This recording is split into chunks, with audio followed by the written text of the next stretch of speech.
Fellow football fans, this past week we were brought to our knees with at least 5 players coming down with knee injuries. Giovanni Leoni, ACL. Tariq Lamptey, ACL. Noni Madueke, knee injury that escaped ACL. Joan Garcia, internal meniscus injury. Pablo Paez-Gavira, aka Gavi, medial meniscus injuries. All these players down to their knees. For your head blow. Let me explain what these injuries are.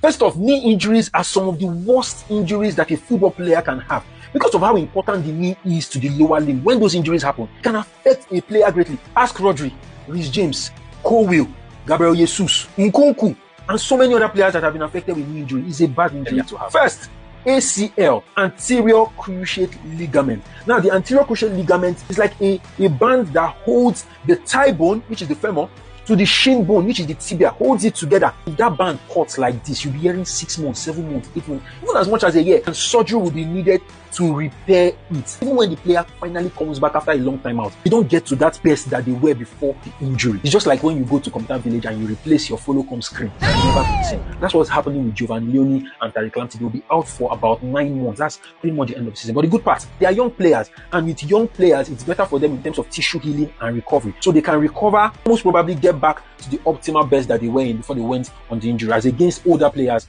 that have ACL injuries. The next injury we'll talk about is the meniscus injury that affected Gavi and Joan Garcia. Where is the meniscus? The meniscus is like a cartilage found in the middle of the knee joint. It serves as a shock absorber, as a cushion between the thigh bone, the femur, and the tibia, so that they don't jam each other and scratch each other. Now, what happens is that once there is something that happens to that meniscus, maybe a tear as a result of sudden twist of the knee, surgery is required. Gavi's own must have been more severe because he's out for about 4 to 6 months. However, Joan Garcia's is not as serious as Gavi, and so he's out for about 1 to 2 months. But these are serious injuries, and even when these players come back, they're not sure they can perform on the high level that they were on before they went on that injury. Finally, Arsenal fans have been asking me, what's up with Noni Madueke?